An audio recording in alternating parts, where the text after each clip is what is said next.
Bueno, primero agradecer a Observacom, a UNESCO, a Gustavo Gómez por la invitación de estar acá. Me parece que una de las cosas importantes es mostrar que más allá de que en el ejercicio diario o en la profesión podamos tener matices y diferencias, en este tipo de actividades estamos todos juntos, como lo hemos estado también en cuestiones electorales el año pasado. O sea, en general creo que la industria y quienes trabajamos en el periodismo en Uruguay tenemos no solo un diagnóstico bastante parecido, sino una unidad de fin de que nos interesa que el periodismo sobreviva y siga cumpliendo el rol de alguna manera cuestionador de la autoridad y del poder donde esté, ¿no? Habría mil cosas que me gustaría decir en esta instancia sobre este tema que nos apasiona a todos. Creo que, como decía Andrés, y a todos nos pasa acá, somos periodistas, pero a veces tenemos que dedicar tanto tiempo a los temas de gestión y presupuesto que francamente resulta desolador y que nos saca foco de lo que realmente nos gustaría enfocarnos, ¿no? Pero sí hay un par de cosas que me gustaría plantear, y es que a veces, desde mi lado, muchas veces se me cuestiona, bueno, ustedes se pasan quejando, se pasan llorando, piden subsidios, pero esto es la vida de la economía, el mercado funciona así, la gente cambia en sus hábitos de consumo y ustedes tienen que adaptarse, ¿no? Y yo comparto en buena medida esa manera de ver las cosas. El problema es que acá lo que a veces no queda claro es que no estamos en un mercado sano, no hay un mercado eficiente.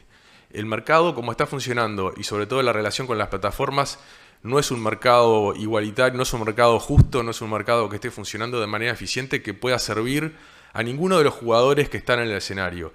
Ni a las audiencias, que en el fondo terminan recibiendo información de menor calidad, sesgada y polarizada, como estamos viendo los resultados políticos en muchos países.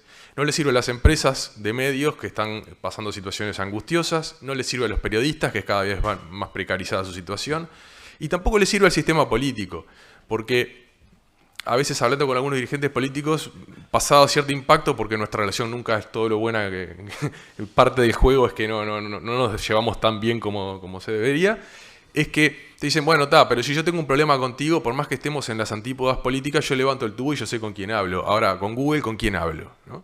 Entonces yo creo que hay que tomar conciencia de que este es un problema que afecta a todo el esquema salvo a un jugador. Y que además estaba muy interesante el informe de la CIP sobre el tema. Yo vengo siguiendo todos esos avances muy bien, pero creo que faltó una pata, ¿no? Que es lo de la publicidad programática. Porque hay un detalle que muchas veces no se pone sobre la mesa, que es cómo las plataformas también, en un mundo de Internet donde la realidad es que no hay libre mercado, hay empresas que crecieron en su momento al amparo de las reglas del libre mercado, pero que ocuparon posiciones de privilegio y se han encargado de asfixiar ese libre mercado al máximo. Es como que uno vende un alfajor, pero hay otro que en el medio entre que vos haces ese alfajor y se lo llevás a la persona, es el dueño de la calle, del camión que lo lleva, del kiosco que lo vende. Todas esas son empresas que son subsidiarias de las plataformas. Entonces tampoco es que estemos en un mercado que habilite una competencia o que permita trabajar de manera eficiente y razonable, ¿no? Yo creo que hay un prurito con el tema del subsidio y este tipo de cosas. Me parece que es razonable y como alguien relativamente liberal no me gustan mucho, pero sí entiendo que hay un momento en el cual es necesario, estamos en el medio de una transición tan compleja que hay necesidades, sobre todo en los medios más pequeños, para un apoyo que habilite una transición a la era digital razonable, ¿no? Me parece que si uno quiere un mercado que funcione, también tiene que entender que hay circunstancias que se producen donde es necesaria la intervención de determinados jugadores para que ese campo de juego se equilibre, ¿no? Y ahí sí que realmente prospere el que haga mejor las cosas, el que entienda mejor a la audiencia, el que sirva a su nicho de mejor manera, pero me parece que para eso se necesitan unas reglas de juego claras y una cancha equilibrada, no una cancha en bajada, que es la que estamos padeciendo hoy en día. Y por último, me parece que nosotros estamos en una situación, los periodistas siempre estamos en una situación un poco complicada. ¿Por qué? Porque nuestro trabajo es ir en contra de la mayoría de la gente de la cual dependemos. Esa es la realidad. Nosotros con el sistema político tenemos una relación necesariamente contradictoria porque de alguna manera no fue siempre así, pero yo creo que fue un cambio positivo. Los medios cumplimos un rol dentro del esquema de pesos y balances de una sociedad y les exigimos responsabilidades a los políticos. Pero también a las audiencias muchas veces les somos los encargados de decirles las cosas que no quieren escuchar. Y de contarles y manifestarles voces que muchas veces no son las que quieren escuchar, no son las que dicen las cosas más lindas, y por eso muchas veces somos el objeto de una mirada, yo qué sé, de resquemor, que cuando reclamamos algo fácilmente criticable.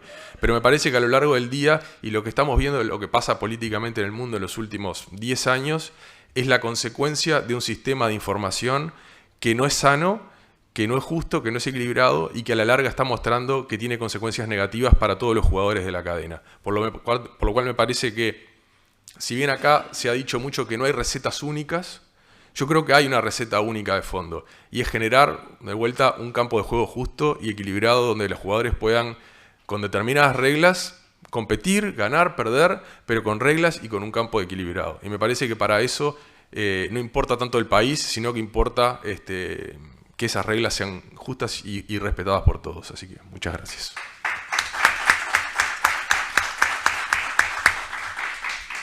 Gracias, Martín. Muy bien el tiempo. Te agradezco mucho. Natalia. Bueno, gracias también por la invitación. Muy interesante, la verdad. Yo me centré más en los desafíos que tenemos en el trabajo cotidiano de la redacción. Y me basé en 5, o sea, hay un montón de desafíos, pero bueno, para acortarlo, elegí 5 cosas con las que estamos lidiando a diario. Y bueno, y hay una sensación tal cual, como se decía, de que el periodismo está en peligro, ¿no? El periodismo entendido como esa tarea en la que nos dedicamos a informar aquello que alguien no quiere que se sepa. Y bueno, sí, estamos en peligro y siempre estamos en un tironeo permanente, ¿no? Porque, digo, en El Observador, por ejemplo, siempre nos pasa que nos han dicho que somos de izquierda, que somos de derecha, o sea, según el gobierno de turno, ¿no? Como que, bueno, nos tachan de fachos o de zurdos o de lo que sea según lo que publicas. Entonces, siempre va a haber un conflicto con el que gobierna en el periodismo. Bueno, pero más allá de eso, hoy en día nos enfrentamos, que eso es algo histórico y que siempre pasa, nos enfrentamos a nuevos desafíos de esta época, ¿no? Y bueno, y un primer desafío es el tema de la desinformación. Y frente a esa desinformación es más importante a veces decir que no y no publicar algo antes que por la importancia de la primicia salir corriendo a publicarlo sin chequearlo, ¿no? O sea, estamos continuamente frente al desafío de que las redes sociales informan antes que el medio de cosas que están pasando, o que te enterás por WhatsApp, que te enterás. Entonces, digo, es como esa locura de estar atrás de chequear la información, pero bueno, esa es nuestra tarea, ¿no? Hilar fino para desbaratar cosas que no son reales. Bueno, esa es nuestra tarea. Entonces, en eso soy optimista de que hoy en día se necesita más que nunca el periodismo, y por eso, aunque esté en peligro, el periodismo va a seguir existiendo.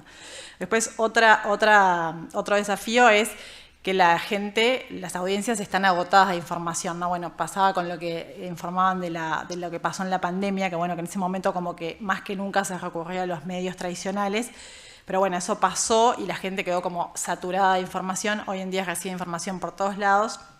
Y lo decía el Digital News Report de Reuters, que las personas siguen agotadas, ¿no?, de tanta información. Y a eso se suma que además se informan de otros modos, ¿no? Se informan por las redes sociales, sobre todo la gente más joven. Entonces, los medios estamos también obligados a estar en las redes sociales e informar a través de las redes sociales. Entonces, eso también nos da un desafío de presentar la información de otra manera, porque si no lo hacemos de una manera más atractiva, también estamos en peligro. Entonces, bueno, esa también es otra cosa. Después también el liderazgo, ¿no? Yo empecé a ejercer el periodismo en una época donde la redacción, por lo menos en la que yo trabajaba, era muy vertical, ¿no? Estaba el jefe y como que las cosas no se discutían. Hoy en día el liderazgo es otra cosa, es mucho más horizontal, se discute porque desde los equipos hay gente muy capaz, que capaz sabe más que el jefe. Entonces, por ser el jefe, no es que, digo, por supuesto que hay un liderazgo y hay quien tiene la última palabra, pero es todo mucho más horizontal. Y hoy en día también se trabaja con equipos especializados. En la redacción tenemos un equipo de SEO, un equipo de audiovisual, un equipo de cada uno aporta sus conocimientos porque se especializa en eso. Tenemos editores de audiencias, que antes era algo que no existía, y que están midiendo y viendo qué es lo que consumen los lectores, qué es lo que les interesa. Entonces se trabaja mucho más en equipo y el liderazgo cambió totalmente. Entonces también tenemos que entender eso para funcionar en una redacción de la mejor manera y saber que escuchar al otro, también eso implica tener humildad, que es algo que a los periodistas nos cuesta mucho, la humildad, y saber escuchar que el otro puede tener algo mejor para aportar de lo que a mí se me ocurre. Entonces, bueno, eso también es un desafío a la forma, en el momento de trabajar en la redacción. Y después lo otro es el desafío de los datos, ¿no? Eso que les decía, que hoy en día tenemos todo medido, sabemos qué se consume y sabemos qué es lo que las audiencias quieren leer. Entonces, muchas veces eso nos lleva a otro desafío, que es caer en el clic fácil, ¿no? Que bueno, casi todos los medios generalistas estamos en eso, del chimento, de la noticia chatarra. Entonces, es como mucho más, ya sé que esto me funciona con poco esfuerzo, con poco trabajo, pero bueno, eso, si bien estamos inevitablemente en ese camino, no tenemos que, o sea, tienen que convivir las dos cosas. El periodismo de calidad no puede morir, o sea, es necesario dedicar mucho esfuerzo. Entonces, en el modelo de negocios que estamos, por lo menos en El Observador, que es de pago, ¿no? De que los usuarios pagan por tener noticias, tenemos que darle periodismo de calidad. Entonces es un gran desafío hacer convivir lo generalista y lo del clic fácil con el periodismo de calidad y con darle contenidos que quieren leer. Además, también en una redacción que se ha ido achicando, porque los equipos se han ido achicando y ya no tenemos 80 personas como teníamos antes, hoy somos 40. Entonces, bueno, con mucha menos gente, seguir haciendo ese periodismo de calidad es un gran desafío, pero es importante. Y después lo otro también es muy importante, estar en contacto con esas audiencias, ¿no? O sea, escucharlas y contestarles. Por ejemplo, nosotros tenemos, bueno, todo un sistema de newsletters, que es periodismo de autor, que le escribimos directamente a los lectores, y muchos de esos lectores te escriben y necesitan que le contestes, o sea, estar en contacto con eso es muy importante también para valorarlo. Y eso lleva tiempo, porque tengo que dejar de hacer cosas para dedicar capaz que una mañana o una tarde a contestar mails, pero también es un detalle importante para que el periodismo también sobreviva y para que se formen parte, se sientan parte y entiendan que vale la pena pagar por tener esa información. Y después, bueno, el último es, estamos en la época de la inteligencia artificial, entonces también es un gran desafío, pero saber eso, ¿no? Que aunque la inteligencia artificial en realidad me parece que lo que tenemos que hacer es valorar, usarla, pero usarla para hacer mejor periodismo, no para sustituir al periodista o el trabajo del periodista. O sea, siempre se va a necesitar que haya una persona pensando atrás de la inteligencia artificial, entonces por lo más que, bueno, podemos, sí, seguramente nos va a servir para mejorar en algunos aspectos, nunca va a sustituir al periodista. Entonces, por eso, nada, el mensaje final es que, aunque para mí es de optimismo, yo creo que siempre que haya alguien que ejerza y que defienda el buen periodismo, va a seguir existiendo. Gracias. Gracias. Gracias, Natalia. Un rosario. Bueno, muchas gracias. La verdad que han habido charlas muy interesantes y uno tiene que reducir porque para no repetir y porque estoy de acuerdo con gran parte de lo que se dijo y también con el contenido del documento, que me parece que traza claves que por alguno de esos lados va a haber que transitar. Yo creo que el camino no va a ser uno solo, sino va a tener que ser una combinación de instrumentos, porque creo que es una crisis tan profunda que sí, se van a necesitar subsidios muy controlados. Esto iba a ser el final, pero bueno, al final es el principio. Vamos a cortar camino. Se van a necesitar fondos bien controlados. Hay pila de experiencias con consejos de notables, como existe en la cultura. Digo, los fondos de la cultura son regulados. Sí, puede existir el riesgo de que alguien diga, bueno, no más teatro, no más poesía, la narrativa tiene que ser así. Eso siempre puede haber un riesgo, pero los premios nacionales, subvenciones de todo tipo que hay en la cultura, se manejan con este tipo de mecanismos. Pero el tema de las plataformas no voy a abundar porque, o sea, creo que se necesita una gran masa crítica en Uruguay que involucre el sistema político, sin duda, para poder empezar a trabajar estos temas. Simplemente decir que yo trabajo, yo estoy hablando a título individual, soy editora de política de un semanario. Un semanario ya tiene otras particulares distintas a la de los diarios, de mis colegas que me antecedieron. Es un semanario cooperativo que tiene ya 38 años de existencia, es decir, hace casi 4 décadas que se mantiene con autogestión, aunque formalmente cooperativa es de 2011. Eso significa que todo lo que entra al semanario se reinvierte en periodismo o en los salarios. Lo que sucede es que cada vez los ingresos son más menguados. Nosotros mantenemos el papel porque todavía es una entrada que debe representar un 30% todavía, aunque parezca mentira. Tenemos lo que pasa que lectores de edad avanzada, pero están ahí todavía y todavía existen los kioscos y las suscripciones, ¿verdad? Las suscripciones en papel. Hay muchos lectores que todavía piden la suscripción en papel porque les gusta leer papel. Lo complementamos con publicidad y obviamente las suscripciones digitales que obviamente generan menos ingresos que la suscripción tradicional en papel porque tiene el costo del papel incorporado, que es uno de los, uno de los insumos más onerosos que hay en la producción. Brecha llegó a tener una redacción, nunca fue una redacción muy grande, pero sí de unos 30 periodistas fijos, de autor, de buena firma, y 70 colaboradores internacionales, porque Brecha siempre consideró que tenía que escribir del mundo también, en los lugares más recónditos que te pudieras imaginar, de China, de Rusia, y era casi como, puedo decir, era una cuestión de un trofeo del semanario de poder tener esos colaboradores, que ahora se han reducido porque no se les pueden pagar, aunque muchos de ellos prefieren seguir escribiendo de manera honoraria porque les gusta el estilo.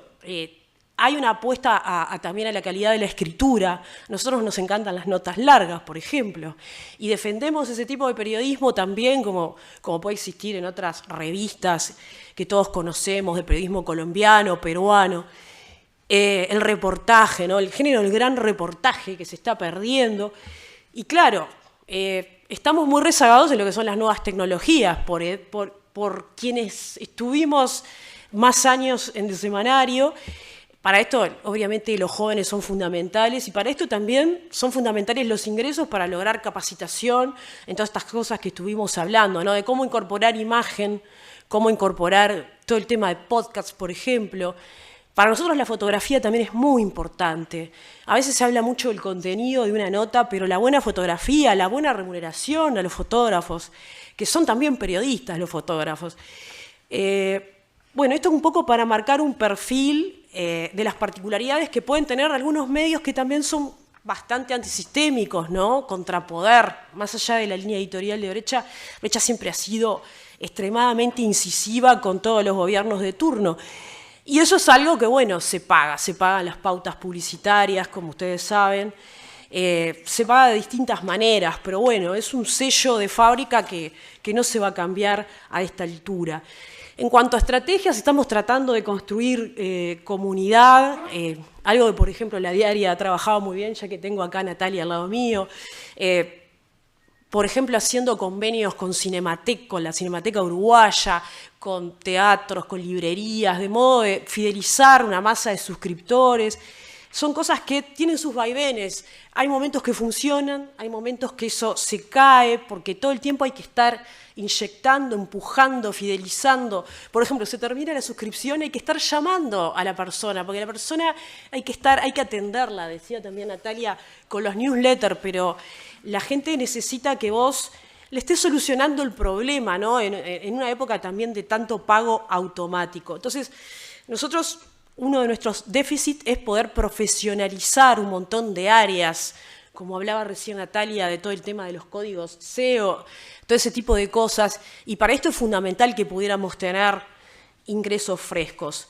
Estoy por finalizar sobre las propuestas que están en el documento de UNESCO.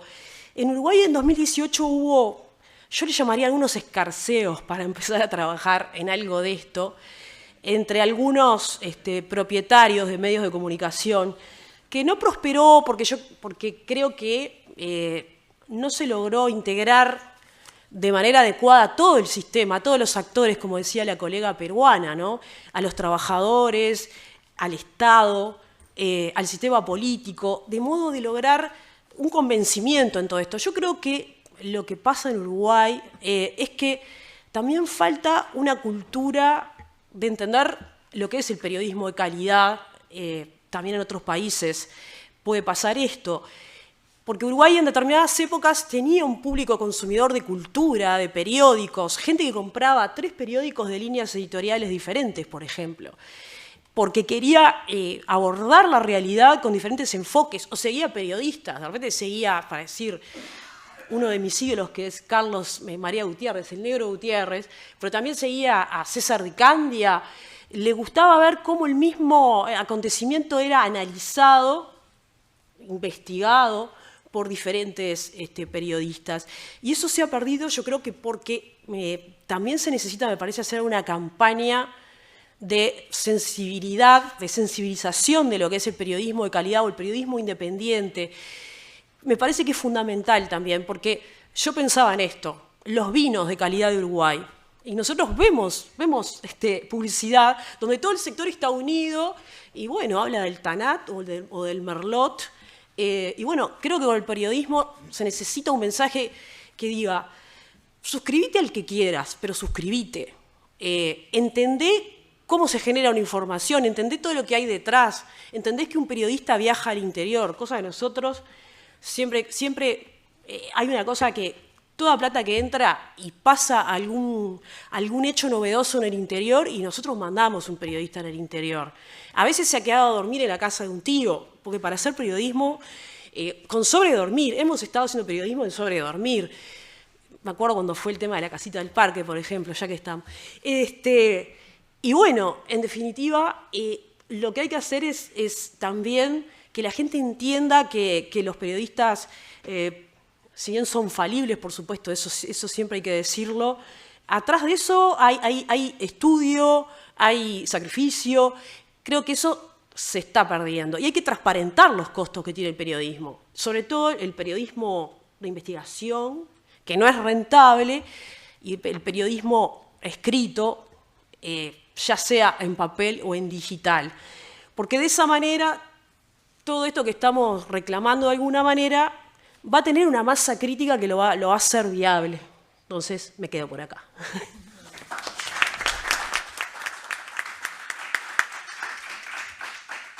Muchas gracias, Rosario. Y ahora vamos con Natalia Ubal. Bueno, buenos días. Muchas gracias a Observacom por la invitación. Comparto con los colegas la preocupación por la viabilidad de las empresas periodísticas. También comparto la preocupación por la concentración mediática, por el descenso en la calidad del periodismo y también por la precarización laboral. Pero me parece que antes de hablar de eventuales apoyos del Estado, de otro tipo, o negociaciones con las plataformas, o antes de hablar de subsidios o gravámenes a las plataformas, me parece que un primer punto que quería mencionar, y aunque parezca obvio lo voy a hacer, y es que los medios tenemos, y el escenario ideal es que los medios tengamos una sostenibilidad y que seamos independientes, sin precisar ningún tipo de apoyo. Eso, obviamente ustedes me dirán, bueno, pero ¿cómo podemos hacerlo con todas estas situaciones que estamos describiendo, en las que, por un lado, como decía Martín, claramente hay distorsiones en el mercado, por otro lado tenemos una caída y un redireccionamiento de la publicidad, de los anunciantes, tenemos criterios poco claros en la publicidad oficial, tenemos consumos informativos que están cambiando permanentemente, es muy difícil para nosotros estarnos adaptando a lo que quieren las audiencias porque esto cambia muy aceleradamente. Sin embargo, insisto que el escenario ideal para nosotros es ser sostenibles e independientes y depender solamente de nuestras audiencias, ¿no? Se habló mucho acá, habló Natalia, habló Rosario también, de la cuestión de la creación de comunidades, digamos, ¿no? La cuestión está de pensar que no solamente estamos vendiendo como empresas información, sino que también estamos vendiendo sentidos de pertenencia, digamos, ¿no? Y eso es muy importante en tiempos como los que vivimos, que son fuertemente identitarios, lo queramos o no, pero así son. Me parece central también cómo los medios pensamos en reconvertirnos, en conectar con nuestras audiencias, porque como decía la colega de Perú, el periodismo sin audiencias no existe, entonces por más que haya apoyos y por más que sea sostenible, si nadie lo lee, si nadie lo mira, en realidad cuál es su sentido social, que justamente es lo que estamos discutiendo, ¿no? Y cuál es su valor para la democracia. Entonces, eso simplemente quería dejarlo como un primer punto, porque me parece no debemos perderlos de vista y que es nuestro deber como medios de comunicación pensar en esa reconversión y pensar en modelos de financiamiento alternativos. No sé si con eso alcanza, pero sí es nuestro primer deber. Después, sobre la cuestión de los apoyos estatales, yo tengo algunos miedos, interrogantes, incertidumbres. La primera tiene que ver con algo que ya se mencionó, que mencionó el colega de la CIP, que mencionó creo que Martín también, y y otros actores que hablaron antes, y es esta cuestión de, bueno, el periodismo no es como la industria textil, digamos. Un subsidio a la industria textil no es lo mismo que un subsidio a los medios de comunicación, digamos. ¿Por qué? Por nuestro complejo vínculo con el sistema político, por un lado. Y por otro lado, es una situación, digamos, poco saludable, porque estás condicionando de alguna manera la viabilidad de una empresa periodística o gran parte de su financiamiento a un apoyo estatal que hoy puede estar y mañana el sistema político se levanta con la pata izquierda y no está más, digamos, ¿no? Entonces, es una situación compleja. Obviamente, ustedes me dirán, pero bueno, también es complejo depender de una gran corporación extranjera, por ejemplo, que nos financia en función de sus intereses empresariales. También es complejo depender de políticos que nos financian en función de sus intereses partidarios. Eso es más complejo que ser financiados por el Estado, sí, estoy de acuerdo, es más complejo eso, pero también tiene sus complejidades y sus interrogantes esta propuesta de apoyos estatales, que simplemente voy a dejar algunas sobre la mesa. Ya hablé de la independencia. Después, otra cuestión que me inquieta un poco es en función de qué se apoya, ¿no? Después voy a hablar de las fuentes de financiamiento, que también para mí es un tema central, pero un punto es los criterios por los cuales se otorgan esos apoyos, o subsidios, o no sé qué sería, pero el financiamiento, digamos, estatal, en función de qué criterios, porque acá creo que habló Natalia también de la cuestión del tráfico, de la tiranía del tráfico, ¿no? Y muchas veces estos instrumentos lo que premian es el tráfico, digamos, los medios que tienen más tráfico se les da mayor apoyo. Y eso es un arma de doble filo, porque ya sabemos todos acá en esta mesa claramente cuáles son las noticias más visitadas en nuestros sitios, cuáles son las policiales, la farándula y los gatitos que se caen de los balcones y los gatitos comiendo merengue, los gatitos en situaciones. Esas son las noticias más visitadas de nuestros medios. Y entonces, bueno, es un arma de doble filo digamos, premiar el tráfico, ¿no? Debería ser el único criterio que prime. No digo que no sea importante. Obviamente, cuanto más nos visiten las personas, ese medio tiene como mayor potencia, mayor llegada, y está bien que eso se premie. Pero tiene estas complejidades también. Entonces, ¿qué otros indicadores consideramos? Consideramos, por ejemplo, el indicador de la diversidad, ya sea en términos territoriales, ya sea, acá tenemos un colega, también tenemos distintos tipos de apoyos en Uruguay en función de dónde están radicados los medios de comunicación, que eso está bueno decirlo y que están contemplados en el informe. Pero es la diversidad territorial, es la diversidad político-ideológica. ¿Qué dimensiones de la diversidad del ecosistema mediático vamos a considerar a la hora de distribuir esos recursos? Me parece un tema importante también. Después hay otras variables que tienen que ver con, bueno, ¿y quién resuelve cómo se distribuye? Que no es menor, ¿no? Vamos a resolverlo en función de las mediciones que nos proporcionan empresas privadas. Vamos a crear un instituto auditor independiente, desde mi punto de vista esa sería como la mejor opción, pero ¿quién controla ese instituto auditor independiente? ¿Es efectivamente independiente de los poderes de turno, de los gobiernos, por estas complejidades que veíamos del vínculo de los medios con el poder político? Y finalmente, ¿de dónde surgen los recursos para financiar a los medios? Acá creo que yo estoy en una posición bastante clara de que no creo que esos recursos deban surgir de la sociedad. De la sociedad, básicamente de rentas generales, ¿no? No creo que la sociedad tenga que financiar a los medios de comunicación cuando tiene que financiar tantas cosas que quizás sean más prioritarias. Y si bien entiendo, y aparte formo parte de un medio de comunicación que somos importantes para la democracia, entiendo que la sociedad ya está muy tensionada por un montón de necesidades y quizás no sea la prioridad número uno. Entonces, ¿de dónde surge?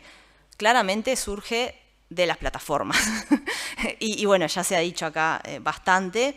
Y hay muchos estudios, justo me spoilearon el estudio de Suiza, que lo iba a mencionar, Pero la Asociación de Medios de Suiza, en este estudio que mencionaba el colega de la CIP, habla de esto del 40%, pero también habla hacen propuestas, y habla, por ejemplo, del pago de derechos de autor, ¿no? Este concepto que también se mencionó, del pago por derechos de autor.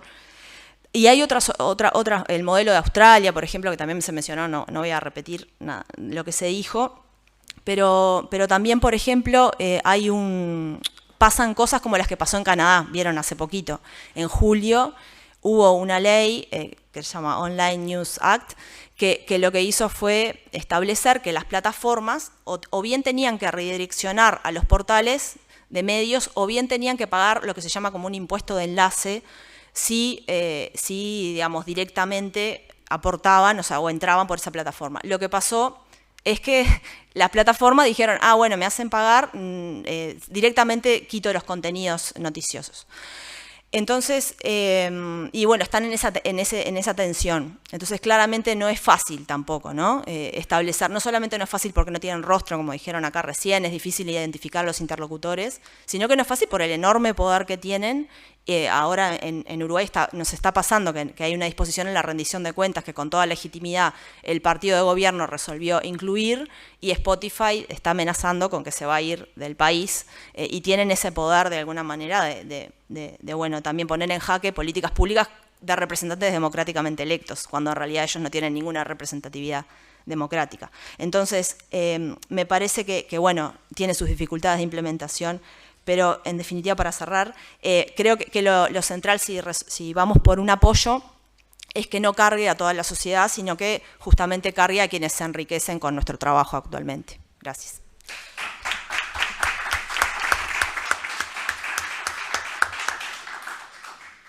Gracias. Bueno, Raúl Bernengo para cerrar la mesa, y después ya les voy diciendo a quienes quieran hacer su aporte, comentario o lo que sea, que me vayan avisando, así llevamos micrófono para ahí. Adelante. Sí, claro. Antes que nada, muchas gracias por la invitación. Yo soy director del diario Primera Página de Minas. En la presentación dijeron como integrante del Consejo Directivo de la Organización de la Prensa del Interior, que ya no lo soy. Acá tenemos al presidente de la organización, Alejandro Olmedo, que es director de profesional de Cerro Largo, que está acá con nosotros.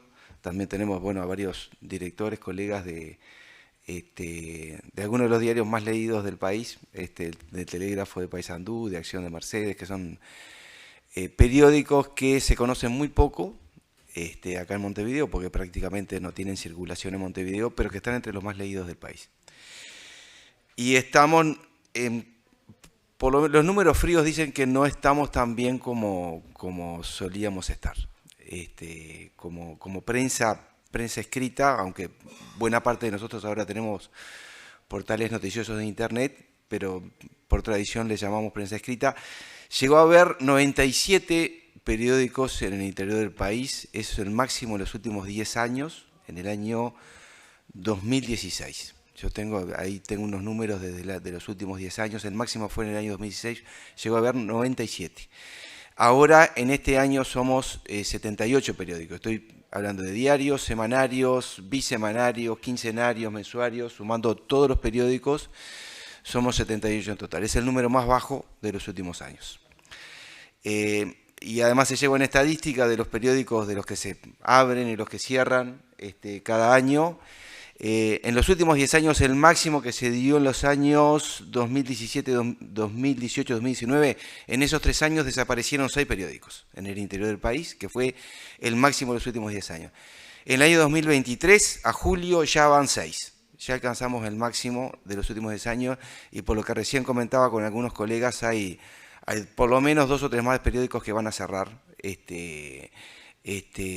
a lo largo de este año, así que va a ser un año triste para nosotros porque van a desaparecer un montón de periódicos. No obstante, digo, la nuestra es una historia de éxito en cuanto a lectores. Nosotros concentramos entre el 40, según algunas mediciones, no hay recientes, pero según las últimas que yo he tenido disponibles, el conjunto de los periódicos del interior concentramos entre el 45 y el 60% de los lectores de periódicos a nivel nacional. O sea, somos muy leídos. A pesar de ser, por lo general, empresas muy pequeñas, Estamos hablando de que la inmensa mayoría son empresas que no tienen más de 5 personas trabajando, en general son empresas familiares. ¿Por qué tenemos tantos lectores? Bueno, porque nosotros cubrimos una necesidad, nosotros cubrimos una demanda que es el periodismo y las noticias de proximidad. Nosotros hacemos periodismo local, hacemos periodismo de proximidad, que es básicamente las noticias que se generan entre 20 y 50 kilómetros a la redonda del lugar donde se edita ese periódico. Esa es la principal razón de nuestro éxito. Nosotros hacemos un tipo de periodismo que otros periódicos de circulación nacional que hacen otro tipo de trabajo no pueden hacer, por su propia naturaleza no pueden hacer. Y nosotros además no financiamos básicamente, la situación es muy heterogénea, se podrán imaginar, pero nos financiamos básicamente con la venta de periódicos. Yo recuerdo haber leído hace un tiempo un informe de la OCDE acerca de la lectoría de periódicos y de los periódicos a nivel internacional o en los países integrantes de la OCDE, y a mí me llamaba la atención dos situaciones extremas en cuanto a los ingresos que tenían los periódicos. Las situaciones extremas eran Estados Unidos y Japón. En Estados Unidos el 80% del ingreso que tenían los periódicos provenía de la venta de publicidad, y en Japón el 75% de los ingresos que obtenían los periódicos japoneses era de la venta de periódicos. El periódico en aquel momento, no sé si seguirá siendo igual, el periódico más leído del mundo, con 10 millones de ejemplares por día, era japonés. Y la mayor parte de los ingresos que obtenían, no sé ahora si seguirá, supongo que es así, es por la venta de periódicos. Bueno, en nuestro caso es exactamente lo mismo. Nosotros vivimos básicamente de la venta de periódicos, entre el 70 y el 90% de nuestros ingresos provienen de la venta de diarios. Si no, desapareceríamos.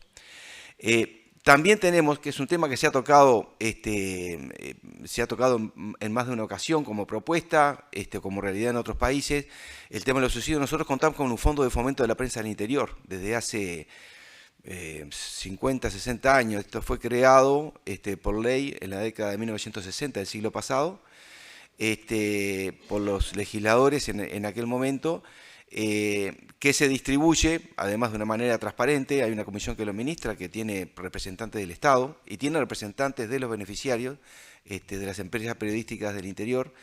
Hay una ecuación que se ha permanecido, ha tenido muy pequeñas variaciones, una paramétrica que considera el personal empleado, el consumo de papel, la cantidad de información que se publica, y de esa manera se distribuye de manera transparente entre los periódicos del interior del país desde ese momento. Es un tema que nosotros hemos conversado entre colegas, desde hace muchos años, de que yo tengo recuerdo, y una cosa que coincidimos casi todos es que si no existiese en este momento, buena parte de los periódicos que existen en el interior del país desaparecerían. De un día para el otro. No me refiero en un periodo de un año, me refiero de un día para el otro, porque ninguno de nosotros es rico ni en términos económicos, y estos fondos que recibimos, que no son cuantiosos en absoluto, los utilizamos para pagar papel, para pagar salarios, para pagar los gastos normales que tiene cualquier empresa, cualquier periódico, o una parte, mejor dicho, una pequeña parte digamos, de esos costos que tenemos nosotros. Pero más allá de este fondo de fomento que existe, que pienso que es un caso de estudio, por lo menos, porque de buen funcionamiento de un fondo de este tipo y muy barato para el Estado uruguayo, es algo que vale la pena estudiar. Y que para nosotros, para buena parte de los periódicos del interior, es la diferencia entre existir y no existir actualmente. Porque, y ahora voy a otra fuente de financiamiento, para nosotros la publicidad oficial prácticamente no existe. Y este ha sido un problema para los periódicos del interior desde hace por lo menos 40 o 50 años. Y desde hace 40 o 50 años, contando con que tenemos entre el 45% y 60% de los lectores, el porcentaje de la publicidad oficial que ha ido para diarios del interior nunca ha sido mayor de un 3% del total. Y eso es un problema serio para nosotros. Y es un monto, pero, muchísimo mayor que este fondo de fomento, que este subsidio que recibe la prensa del interior. Por eso nosotros, desde hace muchos años, consideramos que la publicidad oficial, y creo que eso es algo que es aceptado casi a nivel internacional, la publicidad oficial puede funcionar y funciona de hecho como un subsidio encubierto. Solo que de esa publicidad oficial la prensa del interior recibe solo un 3%. Hubo un esfuerzo muy grande, Gustavo, que anda por acá, participó, fue uno de los principales autores de la ley de publicidad oficial que trabajamos, porque nuestra organización de la prensa del interior participó de ese proceso. En la elaboración de la ley estuvimos como 4 o 5 años trabajando, buscando acuerdos. Se escribió una ley, hubo un esfuerzo bestial para hacerla. Se logró el consenso de todos los partidos políticos cuando se presentó al Parlamento.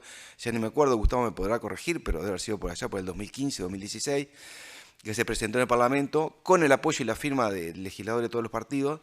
Se hizo todo un proceso de discusión, se introdujeron cambios. Nosotros vinimos, todos los interesados vinimos a hablar al Parlamento sobre esta ley de publicidad oficial que buscaba la transparencia, buscaba que el dinero del Estado se gastara de una manera eficiente en publicidad y no de una manera arbitraria según el humor del gobierno de turno.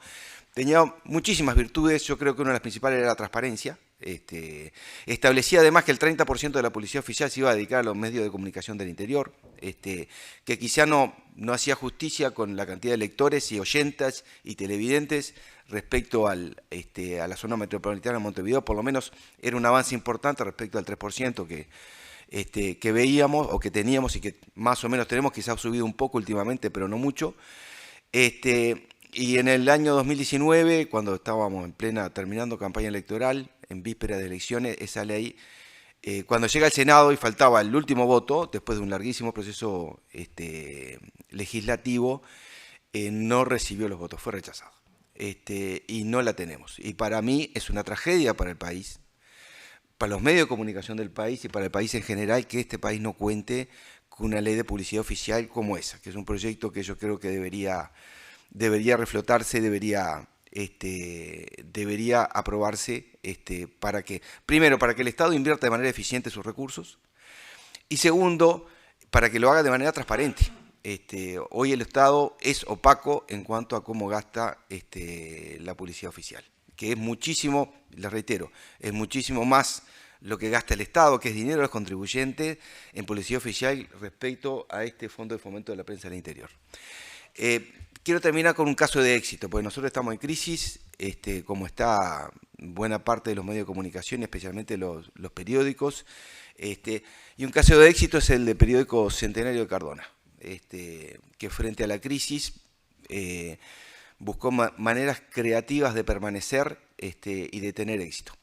Este es Centenario de Cardona. Yo estoy seguro que prácticamente, a no ser los que somos del interior y colegas del periódico Centenario, lo conocemos, el resto no lo conoce. Se publica en una localidad en el límite entre Soriano y Cardona, entre Soriano y Colonia, perdón, Cardona, Florencio Sánchez, son 10.000 habitantes en total. En la década de 1990, este periódico alcanzó el sueño de cualquier editor de periódicos del mundo. El 18% de la población era suscriptor del periódico. Tenían una venta de 1.800 periódicos por edición. O sea, si cualquiera de nosotros tuviera esa cantidad de lectores y de suscriptores con respecto a la población de los lugares donde lo publicamos, estaríamos completamente felices. Yo una vez leí una cifra internacional, me contó un amigo periodista, de que una cifra que se maneja por lo menos en Estados Unidos, quizá en otros países, es que el máximo que se puede vender de periódicos en cualquier localidad es a un 7% de la población. Ese es el máximo que se puede llegar. Bueno, Centenario de Cardona llegó a un 18%, lo cual habría que felicitarlo. Pero también entró en crisis como muchos periódicos del interior y muchos periódicos en el mundo. Tuvo una crisis, es un periódico que fue fundado en el año 1930, por 33 vecinos de Cardona, de esa localidad. Por eso muchos hablan de que tenía una influencia de la masonería, porque le daban al número 33 una importancia bastante grande. Le pusieron Centenario porque era el año del centenario de la jura de la Constitución. El periódico fue comprado por la Iglesia en 1948, que al igual que fundó o compró en esa época la Iglesia Católica varios periódicos en todo el país. Y en la crisis del 2001, creo que fue, la Iglesia decidió vendérselo, no se lo vendió, se lo cedió a los trabajadores. Desde entonces, los trabajadores, incluyendo los canillitas, o sea, los distribuidores, los repartidores del diario, han sido propietarios de ese periódico. Actualmente son 6 los propietarios, entre periodistas, administrativos y otro tipo de personal. Funciona tipo una cooperativa. Y han sufrido los vaivenes y la caída de ventas, al igual que todo el mundo de la edición papel, a pesar de los esfuerzos y del buen periodismo que han hecho desde entonces. ¿Qué hicieron? La pandemia fue una crisis bestial para ellos. Estuvieron a punto de dejar de salir. Antes estuvieron a punto de dejar de salir en el año 2003, cuando hacía poco se habían hecho cargo del periódico, y en lugar de cerrar con esas 2 ediciones que sacaban semanales, decidieron redoblar las apuestas y pasaron de 2 a 3 ediciones semanales y siguieron saliendo. Después, con la pandemia, la crisis fue peor y dijeron o nos transformamos o nos morimos. Tuvieron el apoyo de Google en aquel momento, una cosa increíble, porque Google lanzó un proyecto de apoyo a medios locales cuando llega la pandemia. Crearon una radio digital en aquel momento, que hoy sigue al aire. Es una radio digital para la cual no se necesita ningún permiso del Estado. Acá, como en muchos países, se necesita permiso del Estado para tener una radio o un canal de televisión abierto. Para tenerla por internet no es necesario. Ellos tienen una radio digital que sale todos los días al aire, tiene un magazine de 2 horas diarias, periodístico. Y se las hago corta. En el año 2003, cuando abrieron su sitio de internet, publicaban 4 o 5 noticias de la edición papel en su sitio de internet después que salía en papel. Hoy cambiaron el centro del negocio y hoy publican, en cuanto tienen la noticia, la publican en internet. Siguen sacando sus 3 ediciones en papel semanales, pero el centro del negocio ahora lo hacen en internet y ya tienen el 10% de su ingreso total lo tienen en internet, cosa que para el interior es una verdadera hazaña, y creo que para cualquier medio a esta altura, o para buena parte de los medios que existen en el país. Por ejemplo, les doy algunos ejemplos. Sí, perdón. Solo 2 cosas simplemente para que sirvan como experiencia. Detectaron que entre los aficionados al deporte, en Cardona y Florencio Sánchez, no tenían casi suscriptores. Decidieron sacar 2 newsletters, una previa al fútbol del domingo y otra posterior al fútbol del domingo, y lograron 100 suscriptores a esa newsletter pagos, que les pagan una suma muy módica, $3 por mes, pero es un ingreso para el diario. Empezaron a hacer podcast, pero como no veían un ingreso que podían tener con el podcast, lo que hicieron es regalar 2 podcasts diarios de su programa radial y de producciones periodísticas a cada suscriptor en papel. Entonces, cada suscriptor en papel recibe por WhatsApp todos los días o por correo electrónico el enlace a 2 podcasts que son de contenido exclusivo para suscriptores. No son suscriptores digitales, pero logran una fidelización de sus suscriptores papel, lo cual es una maravilla. Yo quería terminar con esto simplemente hablando no quería terminar hablando de dificultades, sino hablando de cómo un pequeño periódico, una empresa muy pequeña del interior, le busca la manera, le ha buscado la manera en los últimos años para, con diferentes plataformas, sea por internet, con radio digital, con podcast, con WhatsApp o con lo que sea, buscan hacer lo mismo que buscamos siempre, que es hacer buen periodismo. Muchas gracias.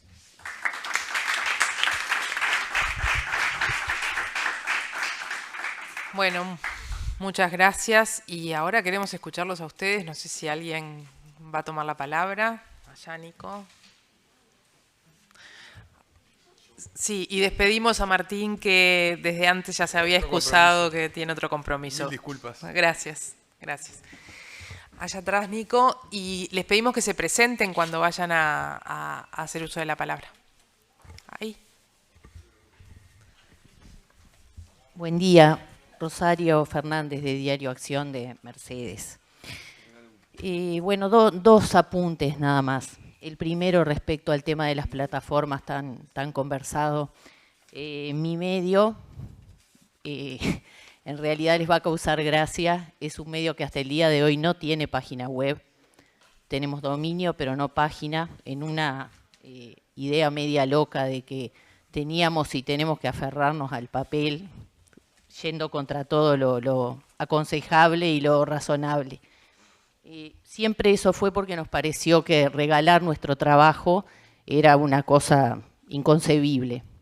Y creo que eso es lo que nos ha llevado al punto que estamos hoy, como que me sorprende que todos, trabajadores y las empresas, tomaron como algo tan normal ya hace muchos años, que bueno, obsequiar, entregar el trabajo de unos y de otros sin ningún tipo de contraprestación era algo positivo que nos iba a dar algún resultado. Sin duda la visibilización, por supuesto, a nivel mundial es indiscutible. Eso no se puede dejar de lado. Pero ese creo que es uno de los puntos fundamentales que va a haber que batallar para el futuro, serán las nuevas generaciones que lo harán. Me parece que ya vamos perdiendo la batalla si decimos que Google, las plataformas o quien sea tiene que contribuir con los medios. No, tienen que pagar nuestro trabajo. Eso es así, digo, me parece que arrancamos mal, arrancamos con mucha timidez y muy cortos de razón si no defendemos nuestro trabajo. No puede ser que ganan por la publicidad, por los clics. Bueno, no entiendo mucho y no voy a ponerme en cosas técnicas que no conozco, pero es una especie, tampoco esclavitud, pero es algo que en el siglo XXI es inconcebible. Yo no lo puedo entender. Segundo punto, con la compañera de brecha. Creo que yo hablo de mi lugar, que es leer. Somos muy omisos, pero tremendamente omisos, en armar campañas en conjunto, insistir, hay que publicitar, leer, en el caso nuestro, pero digo, me refiero a leer como el acto de comunicación, de reflexión, de pensar y mostrar lo que es ese consumo rápido de titulares que no llevan a ninguna parte, que paso con el dedo y, ojo, no quiero con esto dar la idea de que soy contraria a las nuevas tecnologías de ningún punto de vista, porque nos han regalado de todo, y facilidades y avances, pero no podemos nosotros dejar que se nos tumbe de esa manera. Me parece que es así, y si aceptamos que de capa caída que el periodismo está muriendo, vamos por mal camino, nada más. Muchas gracias a la colega. ¿Quién más? Bueno, Martín va a hacer unas consideraciones finales. Sí, no quiero asumir el rol de un editor del interior, no, simplemente escuché algunos comentarios que me gustaría adherirme. Cuando la colega hablaba de ojo con premiar el tráfico solo guiado por el SEO, por el clickbait, creo que es importante. Y me parece que pone en debate un tema que no hemos tocado, que es otra responsabilidad que tenemos los medios, que es de plantear el tema de la opacidad de los algoritmos, ¿no? Nosotros hoy, y esto lo dijo también otra colega, la colega que estaba por streaming, que el 70% de las visitas vienen de plataformas o redes sociales. Eso, que puede ser visto como un valor, también puede ser visto como un peligro, porque en realidad nosotros estamos intermediados por gatekeepers, o sea, son como los arqueros de Internet. O sea, plataformas que tienen un 90-95% de participación de mercado definen básicamente qué se consume en Internet. Entonces, y nosotros no tenemos ningún tipo de control de por qué aparece privilegiado determinado medio respecto de otro. Por ahí medios que copian información periodística generada con el trabajo de periodistas original y hacen cut and paste y aparecen mejor posicionados en las búsquedas que los medios que hicieron las notas originales.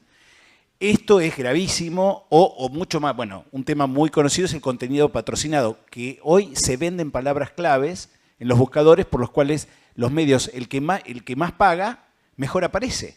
Entonces, esto es absolutamente poco transparente y está alterando el ecosistema informativo de una manera que no se ha estudiado en profundidad, yo diría no solo en América Latina, no se ha estudiado en profundidad en el mundo aún. Y me parece que es un tema a poner en consideración también en el debate, porque hoy estamos intermediados por esas plataformas, como dijo la colega, en un 70%. Y finalmente, bueno, me sumo a lo que dijo la colega, había notado, ojo con hablar de apoyo de las plataformas. Es un derecho que tenemos los medios básicamente a ser retribuidos por nuestro trabajo, no es un apoyo. Me parece que eso también tenemos que dejarlo en claro. Nada, me quería agregar estas cosas. Gracias, Martín. Santiago. Sí, bueno, muchas gracias por las devoluciones y los comentarios. Yo quiero subrayar un planteo que hice en la presentación, que hace el documento y que fue, digamos, me llamó la atención la lectura que se hace, pero quiero subrayar lo que es la recomendación sobre los fondos públicos para producir contenidos. En primer lugar, lo voy a decir desde Argentina esto. A mí siempre me llamó la atención porque se puede hacer cine con dinero de la tele y no se puede hacer tele con dinero del cine, con el dinero de la tele. Históricamente lo uso para plantear que en Argentina tenemos una política de fomento a la producción cinematográfica con dinero de las empresas de radio, de televisión y de las audiencias que van al cine, pero también con dinero de los contribuyentes, y eso no está en discusión. Y los pobres miran tele, no van al cine, al menos en Argentina. Yo digo esto como disparador para volver a plantear que todos los comentarios que hicieron, muy atinados y pertinentes respecto de las preocupaciones que generarían los fondos de fomentos públicos, son en realidad para mí mejoras a contemplar en el diseño de esos fondos.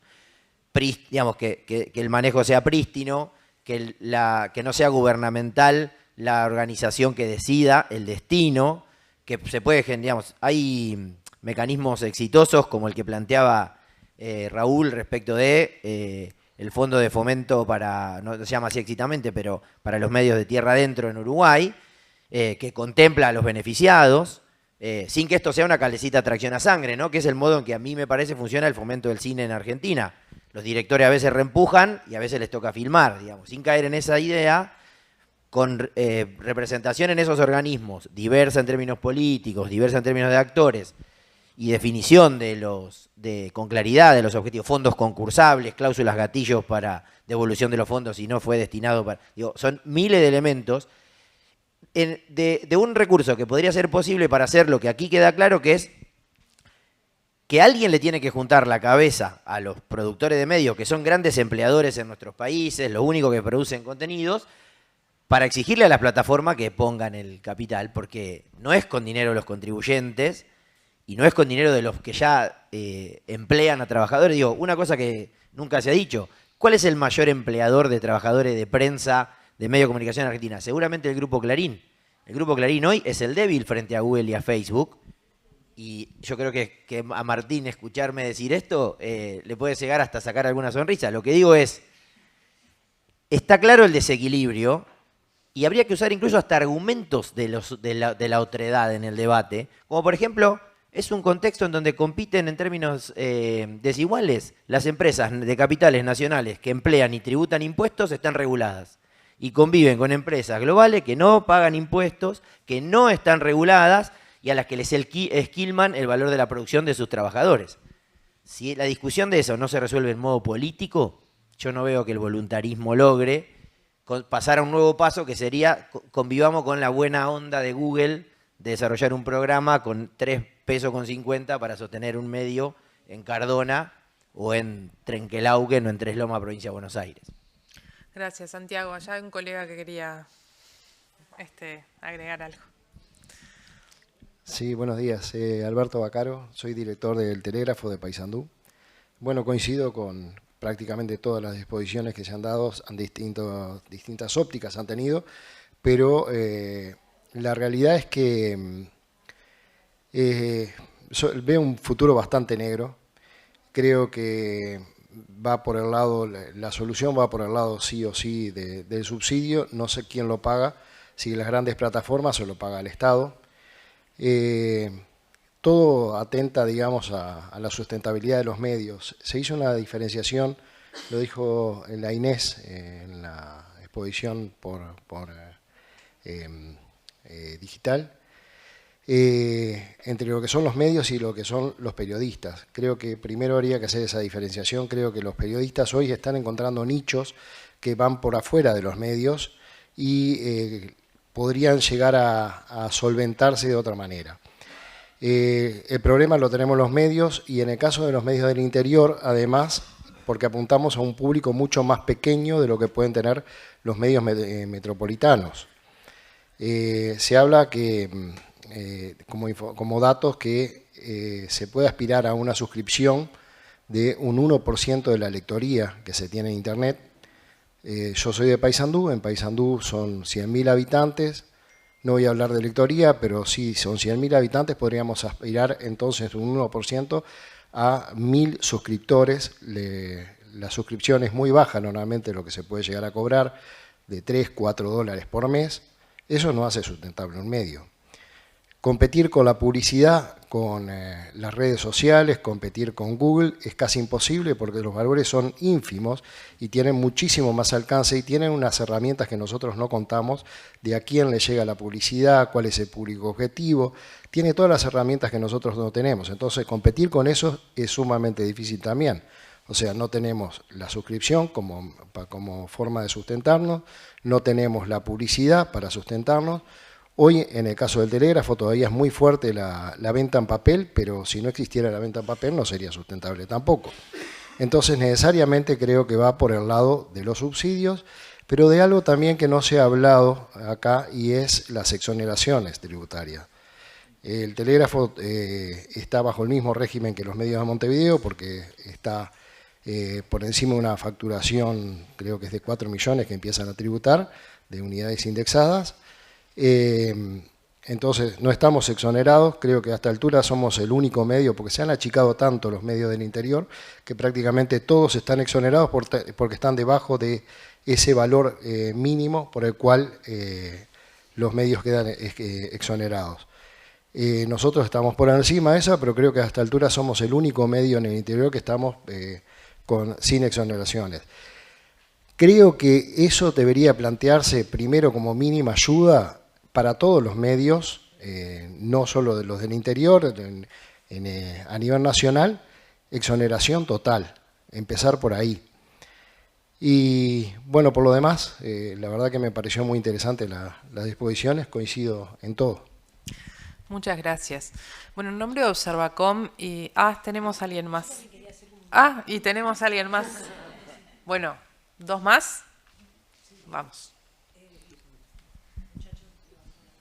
Buenas, mi nombre es Agustín Buchner, soy estudiante de la FIC, de la Facultad de Información y Comunicación. Y en realidad me pareció muy interesante todo lo que comentaron y me doy cuenta, creo que es patente para todo el mundo, que la charla está más bien centrada para medios escritos y me queda escuchado por lo que he circulado en la facultad y eso, que también hay otros soportes que también están como en crisis. Entiendo, incluso por la concurrencia, que más allá de que los expositores son de prensa escrita, no veo gente de radio ni de televisión. Quizás es especialmente grave en los medios escritos, pero me interesaba, quizás no es el momento ahora, saber también cómo es la realidad de esos otros sectores. Entonces, en realidad era más bien esa pregunta. Entiendo que quizás no sea el tiempo ni el momento ahora, pero no, lo quería dejar planteado. Así que, gracias. Ya vamos a tener oportunidad del abordaje en otras plataformas, no plataformas de internet, sino otro tipo de medios. No podíamos, por temas de tiempo, concentrar en el día de hoy la realidad de todos los tipos de medios que hay, que además cada vez hay más. Pero sí, claro que es un tema que está en discusión y que está dentro del análisis y los temas que ocupan a Observacom. Ya habrá tiempo y ojalá que tengamos también esta concurrencia en ese momento. Rosario.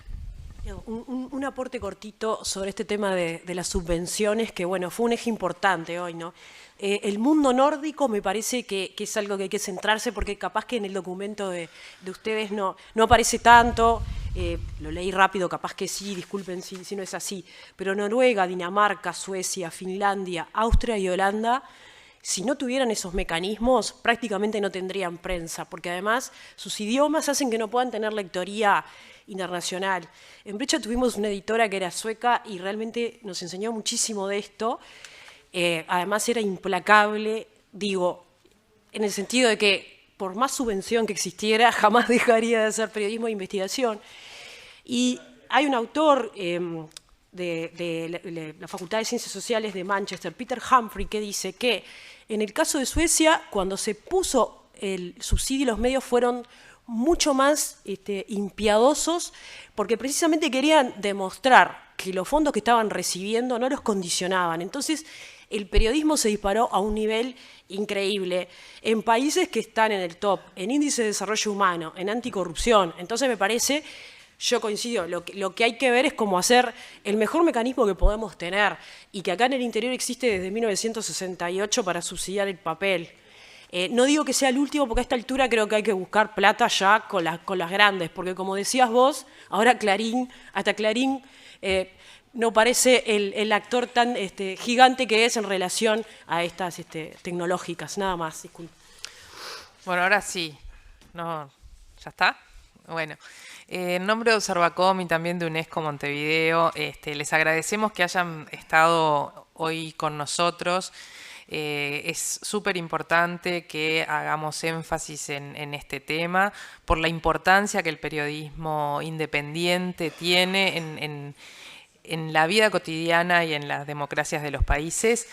Creo que logramos plantear y mostrar los desafíos. Me parece que también logramos hablar sobre algunas propuestas que claramente no somos nosotros quienes las vamos a poder llevar adelante. Confiamos en que este diálogo sea parte de otros diálogos más importantes a nivel de los estados, y que este tema encuentre oídos para poder seguir adelante, y que el periodismo independiente tenga mecanismos de financiación con el que todos estemos conformes y sobreviva. Así que les agradecemos una vez más por estar acá.